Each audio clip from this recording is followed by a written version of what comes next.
Bonjour et bienvenue. Aujourd'hui, présentation du Kaiser. Tozerke. Tozerke. Ok, vous avez bien compris? Tozerke. Ça, on arrête de se moquer de mon accent. À juste titre. Bref. Aujourd'hui, présentation de ce gros bébé. Ici, le Kaiser, vous avez compris comment, hein, qui a un prix public donc de 98 $, 98 $, 69 actuellement en promo, hein, même sur le site officiel. Sur AliExpress, on le trouve à un petit peu moins. Moi, je l'ai eu aux alentours de 60 là, au Black Friday en combinaison avec celui-là que ça faisait longtemps que j'attendais, hein, d'avoir l'occasion de l'acheter. Enfin, on y reviendra dans quelques semaines, je pense. Et puis du coup, bah ouais, je l'ai eu à environ 60. Donc vraiment, prix sympa. Kaiser, là, à chaque fois que tu as les promos sur leur page officielle AliExpress, faut pas aller, allez-y pas. Enfin bref, il y a un prix constaté sur Knife & Tools, bah il n'y en a pas en fait, ils l'ont pas dans cette finition micarta, ils ont une finition haut de gamme, donc voilà. Tel Knife, ils l'ont pas non plus, donc voilà. Bah, ils l'ont sur leur site officiel ou sur AliExpress. Après Tel Knife, je sais qu'ils ont beaucoup de choses, hein. Si on les contacte, je sais que notre ami Mathias, il fait ce qu'il faut pour vous trouver ce que vous souhaitez. Bref, encore une... on n'a aucun lien, hein. C'est juste qu'il faut dire que c'est bien. On ralasse quand c'est pas bien, donc il faut dire que c'est bien. Enfin bref, longueur fermée 117 mm, longueur ouverte 702 mm, 702, qu'est-ce que je raconte, 202 mm, une longueur de lame de 86 mm, donc beau, hein, c'est pas mal.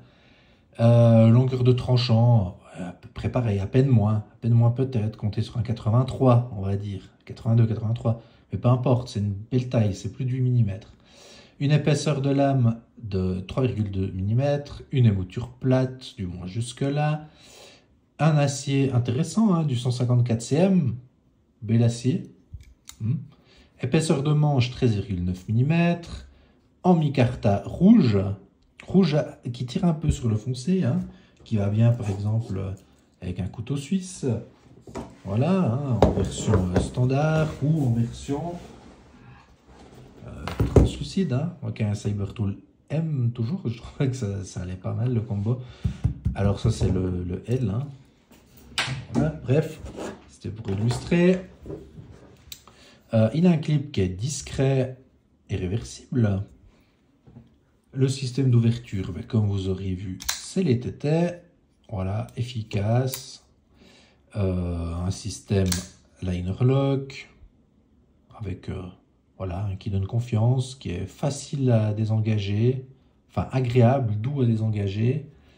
Le pivot, ben, c'est un système de roulement à billes. Il fait 122 grammes et évidemment, ben, il est construit en Chine. Qu'est-ce qu'on peut en dire de plus, à part que, voilà, comme vous pouvez le voir, la construction est nickel, comme d'habitude avec Kaiser. C'est presque trop parfait, hein, comme j'avais dit sur une des dernières vidéos, la dernière vidéo de présentation d'un Kaiser. C'est presque ennuyant en fait. À vous présenter, franchement, c'est ennuyant. Parce que, puis même des fois peut-être à utiliser, je sais pas. Parce que c'est trop bien fait. Franchement, j'ai pas...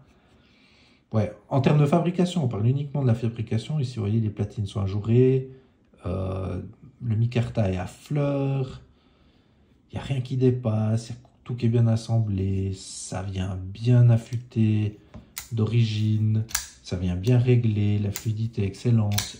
Alors, sur ce modèle-là, ça c'était des généralités sur Kaiser, hein, mais là, sur ce modèle-là, on a aussi une ergonomie qui est très très bonne.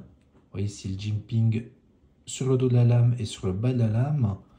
On peut changer de position, se rapprocher comme ça. Cette position-là sera peut-être pas très confortable. Il faudrait plutôt être comme ça, hein, sur ce modèle-là. Mais bon, on a... Voilà. Si vous avez besoin de forcer, nickel. Donc, très confortable comme ça. L'ergonomie vraiment bonne. Très confortable aussi comme ça. Je vois pas pourquoi vous portiez votre couteau comme ça, mais c'est pour dire, voilà. Ouais, un beau modèle que voilà. C'est un gros couteau. Vraiment, c'est un gros couteau. Après, ben... Voilà, on va le comparer après, hein. C'est la taille d'un Para 2 ou d'un Griptilian en fait. ou d'un ratin. Enfin, voilà. Comparatif, c'est pour après. En attendant, bah, regardons ici. Hein. Ouais, bah voilà, fluidité. Alors, ce qui est intéressant, c'est qu'ici, quand vous désengagez, vous voyez, ben, directement, la lame avec l'inertie va venir taper votre pouce. Du coup, vous avez le temps de retirer vos doigts. Elle se fermera automatiquement. Elle est quand même... C'est une lame assez massive. Hein. Donc, l'inertie est bonne. Il ne faut pas laisser les doigts dessous. Attention, hein, si vous laissez celui-là, ça va faire mal. Parce qu'il n'y a pas d'hydraulisme JLS sur celui-là. C'est vraiment... Voilà. Presque trop fluide, quoi. Pas d'hydraulisme, si j'ose. Et ben, dans les trucs où je suis mitigé, ben, j'ai pas grand-chose, en fait. Voilà. Dans les petits défauts, s'il faut vraiment lui en trouver, c'est peut-être son poids. 122 grammes, ben voilà, c'est pas léger. Mais après, c'est un grand couteau, j'insiste. Hein, vous verrez par la taille. Il est 10-15 grammes de plus qu'un para 3, qu'un para 2, pardon, ou qu'un Griptilian. Mais honnêtement, bon, ça ne se ressemble pas plus que ça. Quand on reste sur du 120 grammes, je dirais que pour un couteau de poche, c'est vraiment... Je préfère en dessous de 100, mais jusqu'à 120, ça va. En dessus, après, non, c'est une enclume. J'avais l'exemple avec le Penguin version Cooper, version cuivre, je vais y arriver. Version cuivre, ouais, qui a 140 grammes, c'est trop, malheureusement. Même à manipuler, je trouve que c'est à peine trop, hein, pour un pliant. Enfin voilà, après les goûts, les couleurs. Mais je dirais, voilà, ce modèle en particulier, si on voudrait un petit peu l'améliorer, c'est s'il pouvait gagner un petit peu en poids, mais je pense que c'est difficile. Il y a déjà tout qui est ajouré, puis c'est un couteau, encore une fois, qui donne une impression de solidité énorme. Vraiment, c'est du mastoc, quoi. Voilà. Donc, évidemment, pour que ce soit mastoc, bah, il faut du poids aussi. Là, ça va avec, je dirais. Puis, une deuxième chose, tête et tête ici. Ouais, ils sont pas très... Ils agrippent un peu le pouce, je dois être honnête. Hein. C'est pas les plus confortables que je connaisse. Mais bon, là, c'est un petit peu chipoté. Franchement, bah, encore une fois, voilà, Kaiser, qualité-prix, mais voilà, quand vous l'avez à 60 balles, même à 69, même à 100, même 100 balles, il les vaut. Mais en ce moment qu'il est en promo, enfin, depuis un petit coup hein, déjà, franchement, qualité-prix, je sais pas. Par rapport à un Benchmade ou un Para, là, ouais, si vous voulez un gros couteau robuste, pas grand chose à dire. Pas grand chose à dire, c'est bon. Après, ben voilà, c'est chinois, enfin, on revient toujours aux mêmes choses. Hein. Bref, sinon, il est disponible vraiment en plein de versions. Il a une version Rich Light, qui est une espèce de mousse, là, ou plastique mousse. Enfin, je ne veux pas en dire plus, je ne suis pas trop informé sur cette matière, mais il est en bleu noir, hein, en Rich Light. Il est disponible en alu, en cuivre noir, en G10, couleur un peu LGBT, plus XYZ. Enfin, voilà, vous avez compris. Ils ont toute une gamme Kaiser, ils ont sorti il y a quelques mois, un petit peu sur tous les modèles. Un manche G10, un petit peu toutes les couleurs. Certains aimeront, moi j'aime pas forcément. Quand c'est pas fait avec très bon goût, je trouve. Vous savez que je suis un petit peu obtus sur les couleurs. Là, j'aime bien justement. Gris, rouge, voilà. C'est simple, c'est joli, c'est bien accordé. Et en tout nouveau aussi, ils ont une finition avec un manche qu'ils appellent Fat Carbone et un acier Elmax. Mais bon, ouais, le prix picote, hein, vous pourrez aller voir. Il existe aussi en version S, mais je dois avouer que, à part pour l'encombrement, je ne comprends pas tellement parce il fait genre 115 grammes. Donc, en termes de poids, ce sera presque la même mini-enclume. Mais par contre, en termes d'encombrement, ouais, ce sera moindre, étant donné il sera une longueur fermée de 102 mm et une longueur ouverte de 174 de tête, mais une longueur de lame de 72. Donc, ouais, bon.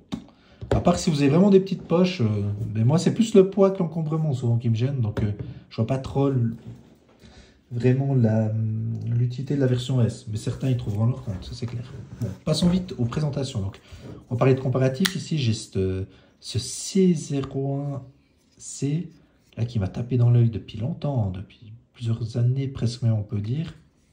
J'attendais de trouver une fois une version avec 100 flippers. Mais bon, c'est pas dit qu'on parle aujourd'hui. Et en fait, c'était pour vous comparer les deux. Vous voyez, ces deux gros couteaux. Mais ils ont, à mon sens, pas la même utilité. Celui-là sera plus polyvalent.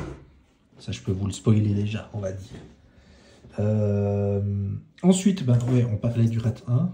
Voilà, dans les gros couteaux. Ben, RAT 1 que je vous ai plus ou moins présenté la semaine dernière ou les semaines d'avant. Ça dépend quand sortira cette vidéo. Donc ici, voilà, c'est pour vous rendre compte vraiment du poids.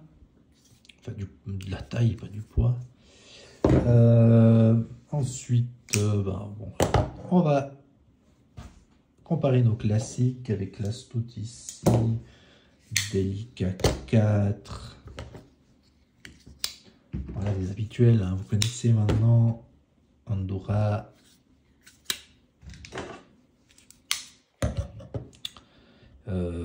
Ici Manix 2 Lightweight. Alors, ouais, au niveau encombrement, je sais pas ça fait d'habitude, mais vous voyez ça peut-être si vous le avez en tête. Ce Manix 2, vous voyez, voilà, c'est un petit peu ça. Aussi là, on va dire sur le Tenacious. Ouais, alors au même prix, hein. Putain, d'ailleurs, il y a une inflation des prix Spyderco.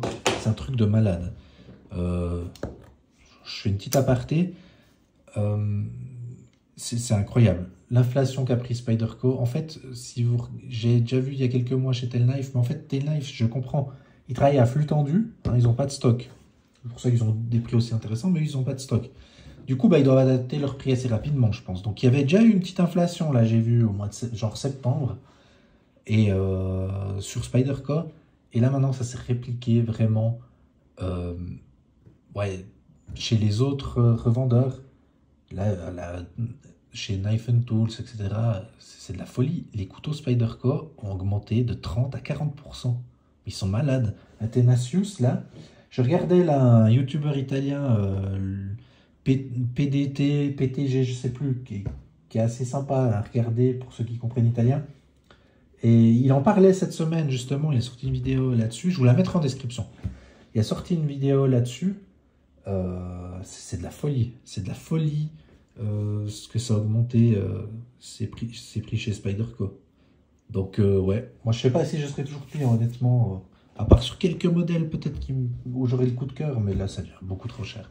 Bon, aparté terminé. On continue notre petit comparatif ici.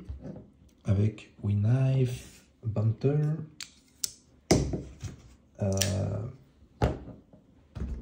Ontario Crate 1, mais j'ai pas fini avec les Spyderco, donc le bleu. Alors ici, le Para